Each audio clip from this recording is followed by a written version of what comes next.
Today on Larry King Now, I Am Michael's James Franco and Justin Kelly on their new film. We see a character in the closet coming out of the closet. This character goes in the reverse direction.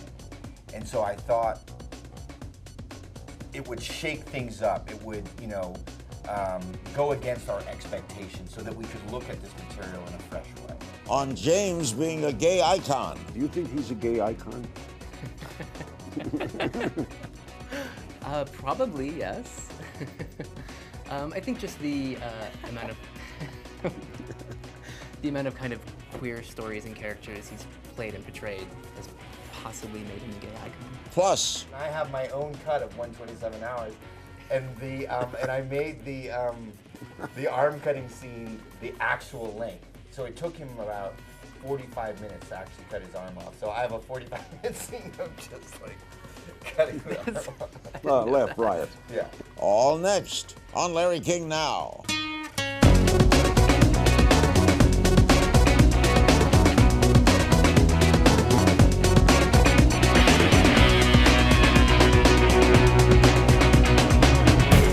Welcome to Larry King Now. We're at the Sundance Film Festival, having a great time here with two special guests. One of my favorite actors, James Franco, and the director, Justin Kelly. Their new film is I Am Michael. It debuts here at Sundance. The film is based on a true story of a gay activist turned anti-gay Christian pastor, Michael Glatze. Glatze. And it stars Emma Roberts and, of course, James Franco and Zachary Quinto, right? How did you come upon this? I actually came upon it first. There was an article in the New York Times Magazine called My Ex-Gay Friend. And Gus Van Sant, who directed me in Milk, called me up. And You were great in Milk. Thank you. And Gus actually wrote me an email. It very casually said, "Hey, there's an article in the New York Times Magazine you might check out. It might make a good movie." Very casually. So I looked at it, and I actually knew the writer, Benoit Denizet Lewis, and it detailed Michael Glatze's story up to a point, and he was up to the point where he was in seminary school. So he had been a gay activist, and then turned on his former lover and everybody that he'd been in the community with, and at first I didn't really. It was interesting, but I didn't quite know how to make that movie and not make it seem like homophobic. Yeah, and because it was sort of the opposite direction that you'd expect this story to go in, and but I have great respect for Gus and his ideas, and so I thought, well, I might as well at least pursue it and see what comes of it, and so I asked Benoit if we could have the rights, and he was very interested. We then had to go to Michael Glatze and get his life rights and convince him that to let us make this movie about his very interesting, unusual life. And along the way, Gus introduced me to Justin, who had been an assistant editor on Milk. From that point, Justin started doing a lot of the research and work that led to the structure and the approach to this film that we have now that really kind of made it work. Without Justin's design, this movie could have been, it could have gone either way, where it's just like, why would you make a movie about this guy? Or it would feel like, on the other hand, maybe just a judgment of Michael, which it's not either. Will gays be angry at this? Some might, but I feel like once they actually see the movie, they'll understand why we made it and where we're coming from. Is this your first directing? First feature, yes. How old are you? I'm 34. You look 17. Yeah, exactly. I thought that came from your bar mitzvah. Exactly. What was it like directing people like James Franco first out? It was very surreal, very As a exciting. ninth grader, it must have been very nerve-wracking. I had to get my parents to sign some paperwork.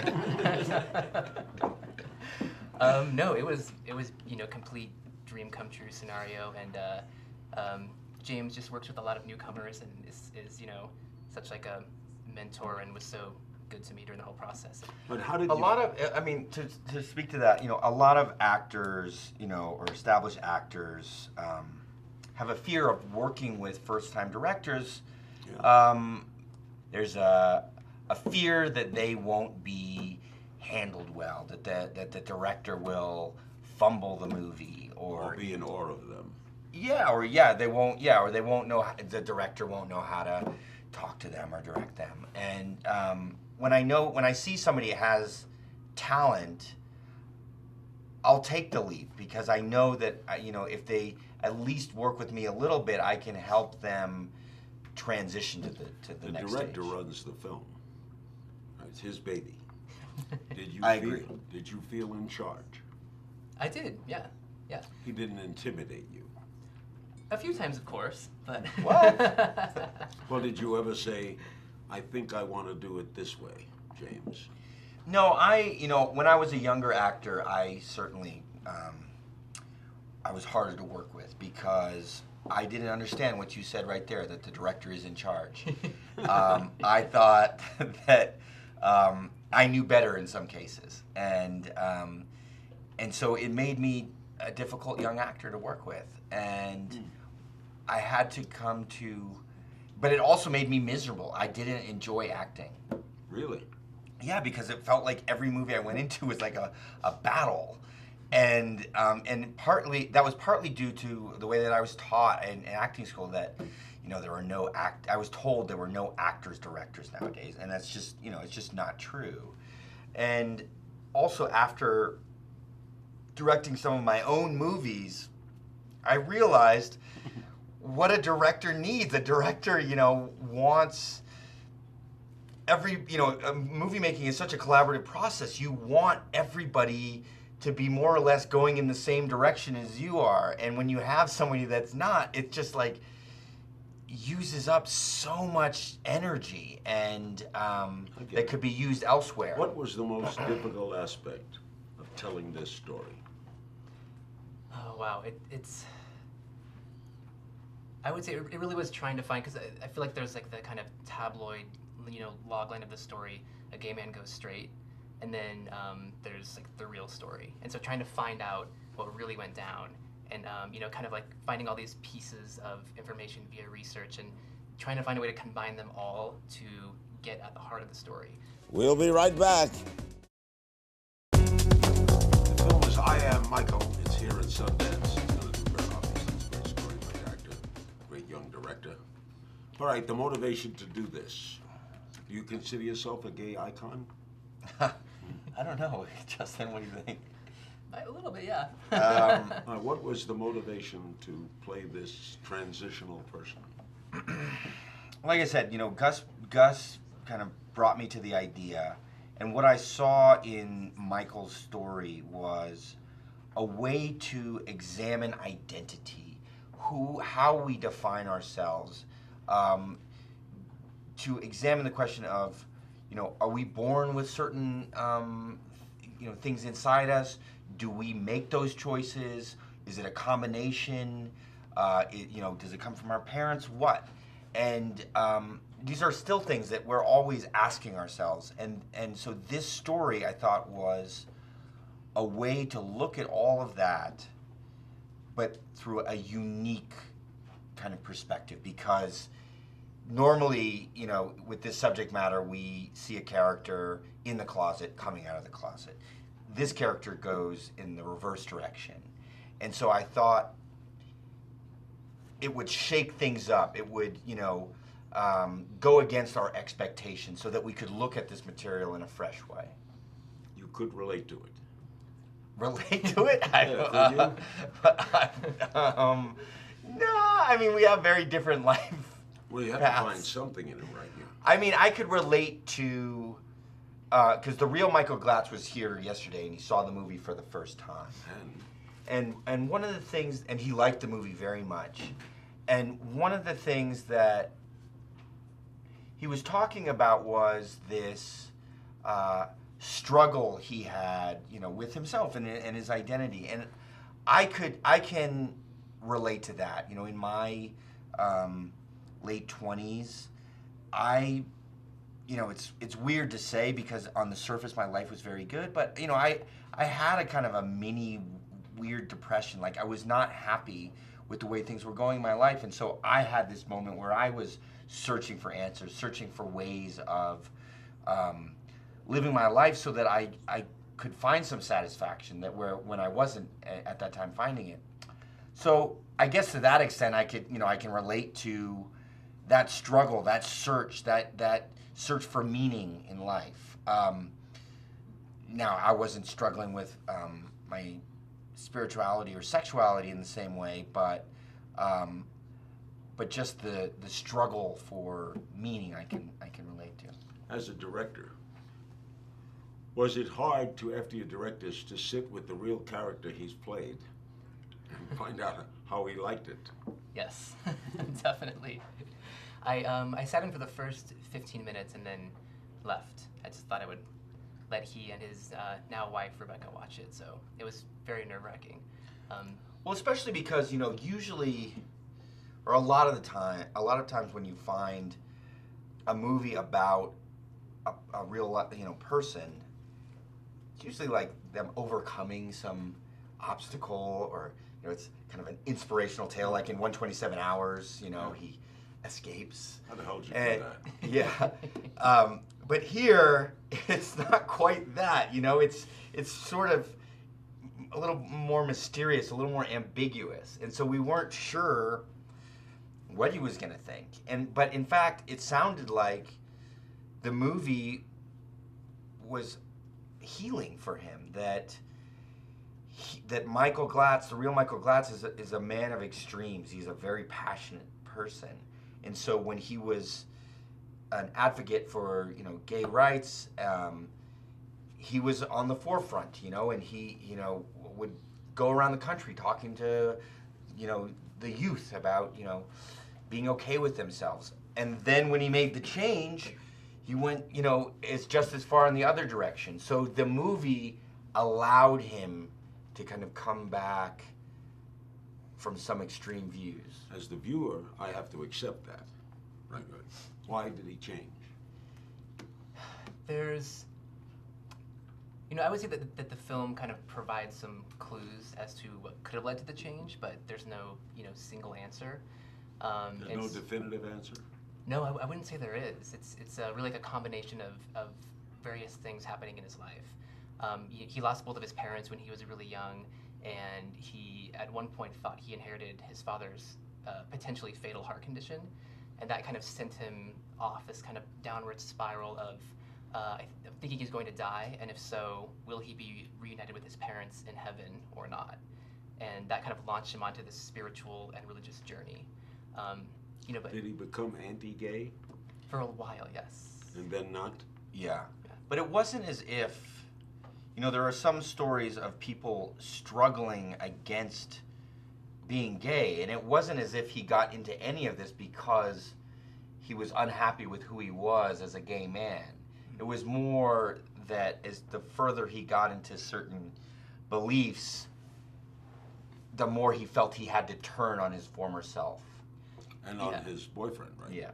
Yeah, and the simple version he would give me, I went and interviewed him about 2 years ago now in Wyoming at his Bible school, and his version was, you know, I firmly believe that the Bible is the Word of God, and that you have to be heterosexual to go to heaven, and I want to be reunited with my parents in heaven. And he's like, it's that simple. Why do you want to make a movie about this? So when he thinks now, does he think now that gays are sinners? Not anymore. We didn't speak in depth about where he's at now, but he seems much more open. We didn't ask the question. Yeah. You know, do you still believe there's sinners? But he seemed much more open. I can't wait to see this. I can't wait to see. We'll be right back. Don't go away. We're back with James Franco and Justin Kelly. The film is I Am Michael. It's here at the Sundance Film Festival, independent film. But the way it's being portrayed is going to be a major. Do you think he's a gay icon? Probably, yes. I think just the amount of the amount of kind of queer stories and characters he's played and portrayed has possibly made him a gay icon. But Well, I think, Milk was a classic example. yeah. But I feel like it comes. I was like the ultimate boyfriend in Milk. Yeah, you were the ultimate boyfriend. Ultimate boy toy. Yeah. You got very sad though in Milk. I know. Yeah, I felt very sorry for you. Well, Milk's career came first. You know. That's right. He left you. Yeah. Now he's a stamp. You know, Harvey Milk is now a postage stamp. Isn't Nice that amazing? stamp, among other things. How far we've come. I interviewed Harvey Milk. Oh wow. Yeah. Wow. I interviewed him and the mayor who was killed the same day. You know, I interviewed them both. Is it hard to play someone who exists? Yes, I've played many characters that are based on real people, both live and dead. And with each of those characters, the extent that I want to interact with them varies, because the way that we're telling their stories and what is most important in their stories varies. Meaning, when I played James Dean and when I played Allen Ginsberg, they are famous for how they behaved as much as what they did. Everybody knows what James Dean looked like and Allen Ginsberg looked like. They know how they sounded. They know what they... So that was part of the performance, was capturing the behavior, familiarizing myself with them as much as possible. With a character like this, or like the character in 127 Hours, Aaron Ralston, in fact, what is most important is their story, their experiences, capturing what they went through in the most realistic way, rather than them. Yeah, if rather than getting all their facial tics or mannerisms, because that's not important. And in fact, it might actually get in the way of a very kind of grounded, emotional performance. Because we don't know who Michael is, so Right. you could play it anyway. And so what I wanted to do was just to be sure that I was in total sync with Justin, so that we could tell the very subtle story that we were telling and get each kind of gradation of his transition down in a realistic way. I understand, Justin, there's a scene that may be controversial, even though it's not that explicit, in which three men make love, right? That was Justin's idea. Was your idea? I guess Didn't so. happen to Michael, or you just threw No, it? it really did happen. It did happen, yeah. No, he was in a relationship like that. Yeah, Michael was in a 10-year-long relationship with a boyfriend, and they kind of brought in a third at one point. And I thought it was important to Michael's story to include that, and it'd be awkward to include that and not have a three-way sex scene, right? But they don't go. You don't have a nude scene, do you? No. It's tastefully done, right? Very tastefully done. Although we didn't shy away. So I think that was the important thing, is that Justin couldn't be blamed for, trying to, I don't know, be too, what would you call it? I don't know. Too risque or too... Well, not too On either risque, end. but also not too, like, I don't know. Do you think this Not will hide. be? Yeah, do you yeah, think I wanna this will hide be a things. controversial film? What's that? Controversial film? I think in some ways, just because it's, although, of course Justin isn't like advocating any kind of anti-gay messages or anything like that, but because the character does kind of go in the opposite direction than you'd expect, people might have, who knows, people read movies in strange ways, and I think that's where this movie in particular, and this story, gets a lot of its power, is that it doesn't spoon feed you anything. It just gives you the ingredients. It gives you all the materials, but then doesn't give you a kind of final answer. It allows the audience to take all those ingredients that are given in the film and then opens discussion after. When you see it finished, are you totally satisfied, or do you say to yourself, God, I wish I'd done that or this? I think there's always something that you wished you've did differently, but in this case, not. It's 100% no. I'm really happy with it. Yeah, we were on like a pretty tight schedule, so there are a few things where I wish I would have done it slightly differently, but overall, I'm so happy with it, and we had such a great team, from the DP to the composers. What was he like to direct? Awesome. No, it was very easygoing, and since had been developing the project for over 3 years. You'd have had a tough time with the young Franco. So I've now Young learned. Franco, yeah. Yeah, young Franco would have been hard. I don't even like that guy. Mature Franco is easy to deal with. When we come back, lots more questions on other things right after this. We're back with James Franco and Justin Kelly. The film is I Am Michael. We are at Sundance.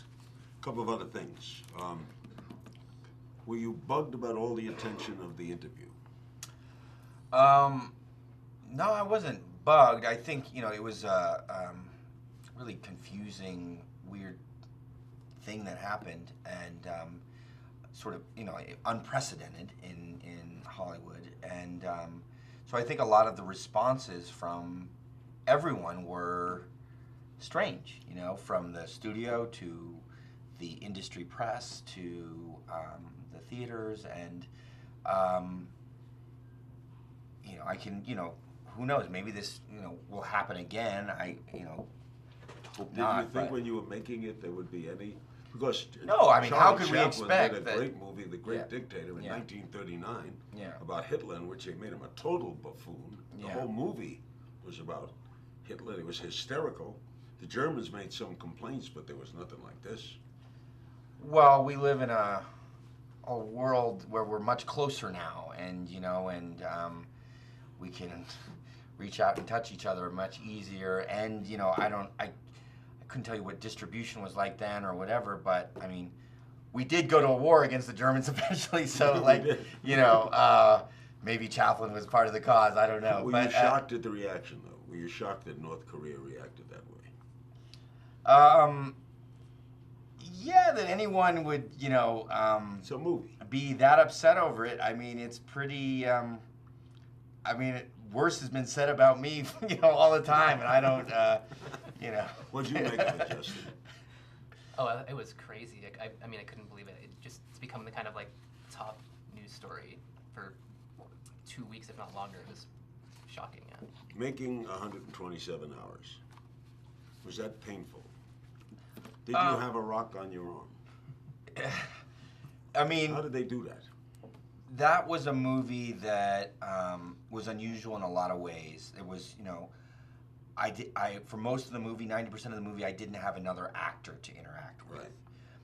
But that was new not only to me, but to the director and the DP, everyone, because they're used to covering scenes with multiple actors. They had to learn how to cover a scene with one actor and make it dynamic. And the way that we sort of figured it out as we were doing it was that we'd do these very long takes. We would do 20-minute takes. And in that way, I could go through all the motions and all the actions that the character did and have my own almost real experience, short of, depriving myself of water and sort of cutting my own arm off. But, the other things like, the way we found that approach was early on when the rock has just kind of trapped him. Danny said, all right, in this scene, you'll try to pull yourself out with brute strength. Do anything that you can. Yank, bash yourself, kick, stretch.